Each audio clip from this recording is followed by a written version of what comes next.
Bienvenidos a una nueva edición de su ministerio Artios Biblia, donde multiplicamos obreros, un libro bíblico a la vez. Y en esta ocasión es nuevamente la carta del apóstol Pablo a los colosenses, a la iglesia en la ciudad de Colosas. Hemos venido estudiando esta carta ya a lo largo de varios videos y actualmente estamos en el pasaje que se encuentra en el capítulo 1 de los versículos 12 hasta el 14. Quiere decir que ya hemos analizado capítulo 1, versículos 1 hasta el 11. Y quisiera, antes de continuar con la exposición del pasaje que nos corresponde, hacer una vista panorámica de la sección anterior que hemos estudiado. Siempre es útil cuando estamos estudiando un libro bíblico, en el momento en que avanzamos en el estudio de ese libro, volver por un tiempo la vista atrás, ver lo que hemos estudiado y específicamente, especialmente a la luz de la situación particular que estaban viviendo los lectores originales, en este caso ahí en Colosas, y a la luz del tema principal que toca el libro, en este caso la carta a los colosenses. Vamos a ver entonces la sección de Colosenses 1, del 1 hasta el 12, la primera parte del 12, a partir de la situación particular de los lectores y a partir del tema de la carta. Por lo que entendemos de la situación que están viviendo los lectores originales de Pablo, los oponentes a los cristianos en Colosas daban a entender que a los lectores les faltaba algo en su experiencia cristiana y en su esperanza de salvación. Esa es la situación que la carta refleja, revela. Había ciertos oponentes dando a entender que a los lectores les faltaba algo en su experiencia y en su esperanza cristiana. Pablo responde a esta situación afirmando, y es el tema principal de la carta, la absoluta supremacía y plena suficiencia de Cristo. El tema central que estamos proponiendo para Colosenses se resume en capítulo 2, versículos 9 y 10. La idea central que Pablo presenta ahí es que en Cristo estamos completos. En Cristo estamos completos. Y hasta aquí, en lo que hemos venido estudiando de la carta, Pablo ha aplicado la plena suficiencia de Cristo al tema del crecimiento y la producción de fruto en la vida de los lectores.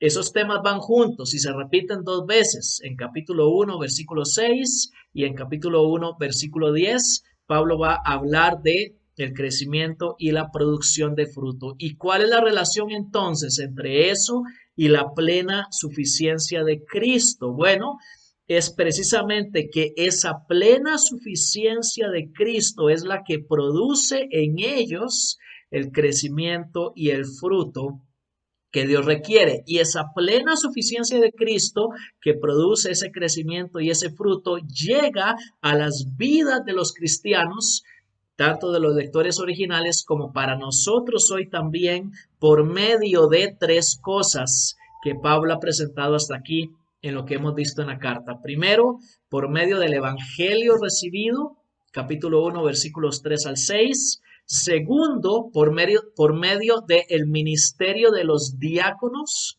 capítulo 1, versículos 7 hasta el 9. Y en tercer lugar, por medio de la oración continua, y ahí están también los pasajes donde se habla de esto, la plena suficiencia de Cristo que produce fruto y crecimiento en los cristianos, les llega a través de estas tres maneras: el evangelio recibido, el ministerio de los diáconos y la oración continua. Son los medios que el Cristo todo suficiente usa para producir crecimiento y fruto en nuestras vidas. Voy a leer otra vez el pasaje que comenzamos a estudiar en la sesión anterior, que es capítulo 1, versículos 12 al 14 de Colosenses. Dice así: dando gracias al Padre que nos ha capacitado para compartir la herencia de los santos en la luz, porque Él nos libró del dominio de las tinieblas y nos trasladó al reino de su Hijo amado, en quien tenemos redención, el perdón de los pecados. Ahora, antes de entrar en un nuevo contenido, quiero hacer un resumen de la sesión anterior. Ese pasaje que acabo de leer inicia la soteriología de la carta a los colosenses, inicia el tema de la salvación en la carta a los colosenses y precisamente la soteriología, la doctrina de la salvación, es uno de los temas más importantes de Colosenses. Tenemos que prestarle mucha atención porque se va a repetir a lo largo de la carta a los colosenses. Ahora, la idea central que Pablo presenta en este pasaje de Colosenses 1, del 12 al 14, es que el Padre nos capacitó para la herencia futura. Y Él hizo eso cuando nosotros éramos totalmente incapaces, totalmente indignos de alcanzar esa herencia por nosotros mismos. Y esta gloriosa verdad que Pablo está presentando acá debe movernos a una gozosa y constante acción de gracias, que es precisamente la función pragmática del texto según la primera parte del versículo 12. Como podemos observar acá, la orientación salvífica del pasaje es mayormente escatológica, o sea, futura, final, pero en realidad la salvación se presenta en el pasaje en tres tiempos, porque desde la perspectiva futura se habla de la herencia, desde la perspectiva del pasado se habla de liberación y traslado al reino del Hijo, y desde la perspectiva presente se habla de redención. La salvación es futura, la herencia pasada, tanto la liberación como el traslado, y presente también por cuanto tenemos la redención. Ahora, esa capacitación divina para la herencia futura de la que Pablo está hablando aquí fue realizada de tres maneras. Primero, dice que el Padre nos libertó de la autoridad de las tinieblas en la primera mitad del versículo 13. Segundo, dice que el Padre nos trasladó hacia el reino de su Hijo amado en la segunda parte del versículo 13. Y tercero, que el Padre nos da la redención en el Hijo en el verso 14, y son entonces las tres maneras en las cuales el Padre nos capacitó para la herencia futura. Eso era un resumen, un repaso del video anterior, y ahora entramos entonces en un nuevo contenido. Vamos a hablar de cada una de estas tres maneras a través de las cuales el Padre nos capacitó. Y en ellas, la idea clave, la idea unificadora es la de la liberación. La forma principal en la cual el Padre nos capacitó para la herencia futura fue libertándonos, primero, de la autoridad de las tinieblas, pero también de la pena y el poder del pecado. El Padre nos capacitó a través de una liberación tanto de la autoridad de las tinieblas como de la pena y el poder del pecado. Veamos entonces cada una de estas tres maneras que antes mencionamos en las cuales el Padre nos capacitó. En primer lugar, dice que nos rescató fuera o lejos, que es el sentido de la preposición ek, que se utiliza ahí en el capítulo 1, versículo 13. Nos rescató fuera o lejos de la autoridad de las tinieblas. Este es un énfasis en la carta a los colosenses, y ahí aparecen los pasajes de la carta donde se menciona esta liberación de la autoridad de las tinieblas. ¿Cómo entendemos esto? Posiblemente los lectores originales batallaban, luchaban particularmente con este tema de su antigua sumisión a los poderes demoníacos, que es de lo que Pablo está hablando ahí en 1:13 cuando dice que el Padre nos libertó, nos rescató fuera o lejos de la autoridad de las tinieblas. Y Pablo lo repite a lo largo de la carta porque es algo importante para sus lectores, posiblemente un tema en el que ellos batallaban por causa de su pasado. Su antigua sumisión a los poderes demoníacos hace que Pablo refuerce este tema. Por eso Pablo le recalca que el Hijo, en cuyo dominio ahora se encuentran ellos y ahora nos encontramos nosotros, es primero el creador de los poderes oscuros, capítulo 1, versículo 16. Segundo, es la suma autoridad sobre esos poderes, capítulo 2, versículo 10. Y tercero, es el vencedor sobre los poderes de las tinieblas. Y ahí están los pasajes. El Hijo Jesucristo es tanto el creador como la suprema autoridad, como el vencedor sobre los poderes demoníacos, y por tanto nosotros hemos sido libertados de la sumisión a ellos. De hecho, la manera en la que Cristo nos rescató del dominio de las tinieblas fue, según la carta a los Colosenses, mediante su absoluta victoria sobre ellos en la cruz, cosa de la que Pablo habla especialmente en capítulo 2, versículo 15. Ahora, este tema de la liberación que tenemos nosotros los cristianos de la autoridad de las tinieblas, del poder demoníaco, es particularmente importante para mí. Debo dar un poco de mi testimonio personal, porque en mi pasado, cuando yo estaba comenzando en mi vida cristiana, la verdad es que experimentaba temor a los poderes de las tinieblas, temor a los demonios y a todas las fuerzas satánicas. Y fueron precisamente estas verdades de la carta a los Colosenses que me ayudaron a vencer ese temor, saber que Cristo, en cuyo dominio ahora yo me encuentro, es el creador, la suprema autoridad, es el vencedor sobre los poderes de las tinieblas, y a esa verdad yo unía la de Efesios capítulo 1, versículos 20 al 23, donde dice Pablo ahí también que Cristo está sentado muy por encima de los poderes de las tinieblas. Y cada vez que yo batallaba con el temor a los demonios y este tipo de cosas, me recordaba a mí mismo estas verdades. Cristo es la cabeza sobre ellos, Él los creó, Él los venció en la cruz, y ahorita Él está sentado muy por encima de esos poderes de las tinieblas, y personalmente esto me ha ayudado a vencer ese temor que seguramente también los colosenses tenían a esas fuerzas de maldad. Los creyentes, dice Pablo repetidamente en Colosenses, no estamos ya sujetos de ninguna manera, y en esto tenemos que ser enfáticos, a los poderes ni la autoridad de las tinieblas. El Padre nos capacitó para la herencia futura, precisamente librándonos enteramente del dominio de esos poderes. Ahora, aún luchamos contra ellos, es verdad. De eso habla Efesios 6, del 10 al 20. Pero ya no les estamos para nada sujetos. Hemos sido libertados completamente de toda sujeción a la autoridad de las tinieblas, al poder demoníaco, por causa de la obra de Cristo. Eso fue lo primero que el Padre hizo cuando nos capacitó.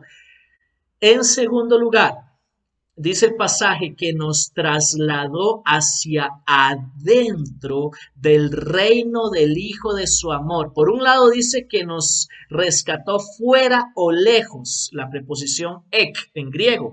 Por otro lado dice que nos trasladó hacia adentro, la preposición eis en griego, del reino del Hijo de su amor. Nos rescata fuera para trasladarnos hacia adentro del reino de su Hijo, y de eso habla la segunda parte del versículo 13.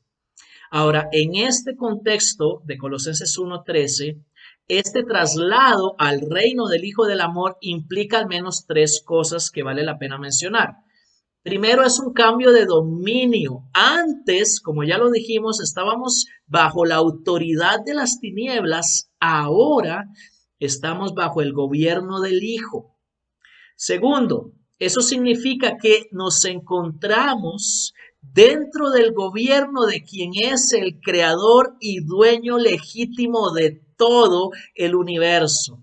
Y de eso trata el siguiente pasaje, capítulo 1, versículos 15 hasta el 20. Es en ese reino en el que ahora nos encontramos. Como primogénito, que es la figura que se utiliza ahí en Colosenses 1:15, el Hijo es el heredero de todo. Precisamente estar ahora dentro de su reino nos asegura participar de su herencia en el futuro. El que va a heredar todo es aquel a cuyo reino nosotros actualmente pertenecemos. Por lo mismo vamos a participar de su herencia. Y lo tercero que este traslado conlleva o significa es que al estar dentro del reino de su Hijo amado, que es el calificativo que Pablo utiliza ahí, nosotros somos también receptores privilegiados del amor del Padre, cosa que Pablo va a mencionar después más adelante en capítulo 3, versículo 12, ahí en la carta a los Colosenses. Él es el Hijo del amor del Padre y al estar nosotros bajo su dominio, somos también participantes privilegiados de ese amor. En Colosenses, y esto es muy importante recalcarlo, en la soteriología de esta carta, la salvación se describe continuamente en términos de un cambio. La palabra cambio es importante. En este caso es un cambio de esfera o de dominio. Antes, bajo la autoridad de las tinieblas, ahora en el reino de la luz, en el reino del amor del Hijo y del Padre. Desde la autoridad demoníaca en la que antes nos encontrábamos, hemos sido trasladados al reino del Hijo y eso determina un enorme cambio en la esfera en la que actualmente nos encontramos los cristianos. Así que el Padre nos rescató, nos trasladó y el tercer aspecto, el tercer componente de la capacitación para la herencia es que el Padre nos da la redención en el Hijo y de eso trata todo el versículo 14. Debemos notar que los tiempos verbales en los versículos 12 y 13 están todos en pasado. Nos capacitó, nos libertó, nos trasladó. A diferencia de ellos, el verbo tenemos en 1.14 está en tiempo presente, indica una posesión continua. Tenemos continuamente la redención, sería una traducción más literal. El término redención que se utiliza ahí significa liberación de la cautividad o la esclavitud mediante el pago de un precio de rescate. La redención es uno de los conceptos salvíficos principales en todo el Nuevo Testamento. Por eso vale la pena repetir lo que este término significaba en su contexto cultural original. Era una liberación de la cautividad o la esclavitud mediante el pago de un precio de rescate. Es lo que ahora tenemos, dice Pablo en Colosenses 1.14. Tenemos esta redención en el Hijo del amor del Padre. El precio que pagó por nuestra liberación fue su propia sangre derramada en la cruz, cosa que se menciona en capítulo 1, versículo 20. Él pagó su sangre para libertarnos a nosotros. Más adelante, Pablo va a explicar que esa redención incluye el completo perdón de todos nuestros pecados. Capítulo 2, versículo 13. Incluye también la cancelación de nuestra deuda que teníamos hacia Dios. Capítulo 2, versículo 14. E incluye la absoluta victoria sobre los poderes, de lo cual ya hablamos. Y eso se vuelve a mencionar en capítulo 2, versículo 15. Todo eso está incluido en ese paquete de la redención que ahora tenemos.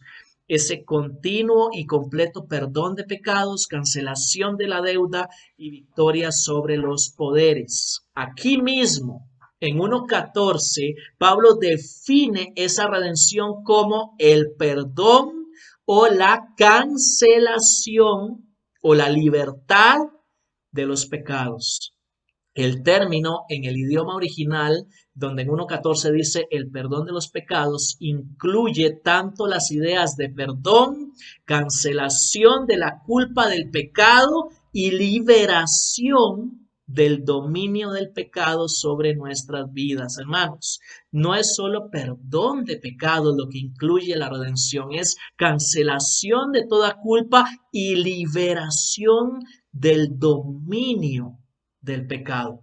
Y ese tema es muy importante, que la redención tiene que ver con que ya no estamos bajo el dominio del pecado. Más adelante, en capítulo 2:11 hasta el 3:12, aquí en Colosenses, Pablo va a exponer con más detalle el tema de la liberación del dominio del pecado que aquí menciona.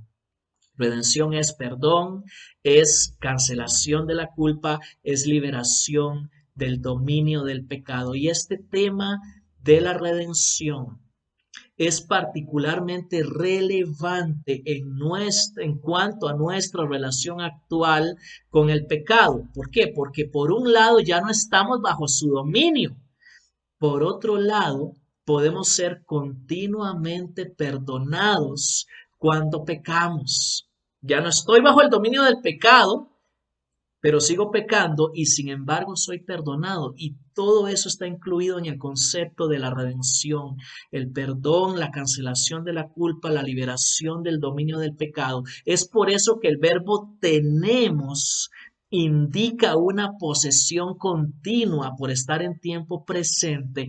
Estos dos aspectos, tanto de que ya no estoy bajo el dominio del pecado, pero que si sigo pecando soy perdonado, son una constante a lo largo de todo el Nuevo Testamento. Al llegar casi al final de este video necesitamos hacer un resumen de lo que hemos venido hablando. Dijimos que la idea principal de Colosenses 1 del 12 al 14 es que el Padre nos capacitó para la herencia futura. Lo hizo al proporcionarnos una completa liberación, tanto de la autoridad de las tinieblas como también de la culpa y dominio del pecado. Y esto determina para nosotros una triple novedad. Primero, un nuevo destino, nuestra herencia futura. Segundo, un nuevo dominio, el reino del Hijo. Y tercero, un nuevo y debemos añadir continuo perdón de los pecados. La carta a los Colosenses nos presenta una salvación gloriosa y completa, proveniente del amor del Padre y de la plena suficiencia del Hijo. Nos asegura un futuro de herencia, un pasado de liberación y un presente de perdón. Tenemos, hermanos, motivos más que suficientes para agradecer continua y gozosamente al Padre, quien realizó todo esto a nuestro favor en su Hijo. Debemos recordar que la función pragmática de este pasaje está en capítulo 1, en la primera parte del versículo 12, donde se nos invita, se nos insta a agradecer con gozo continuamente al Padre que hizo todo esto por nosotros. ¿Cómo no agradecerle? Ya que no tenemos ahora por qué vivir ni bajo el temor a los poderes de las tinieblas, ni tampoco bajo la culpa al pecado. El temor y la culpa han sido eliminados una vez que el Padre nos trasladó al reino del Hijo de su amor. Por eso vamos a terminar este video agradeciendo al Padre que hizo todo eso por nosotros. Vamos a orar. Padre, una vez más venimos delante de ti con gratitud gozosa por esa salvación tan grande y tan gloriosa que tú nos has dado en tu Hijo Jesucristo. Gracias porque tú nos capacitaste para la porción de la herencia de los santos en la luz. Gracias porque lo hiciste, Dios, al habernos libertado de la autoridad de las tinieblas. Gracias porque ya no estamos bajo el dominio de los poderes demoníacos y ya no tenemos por qué vivir bajo el temor de ellos.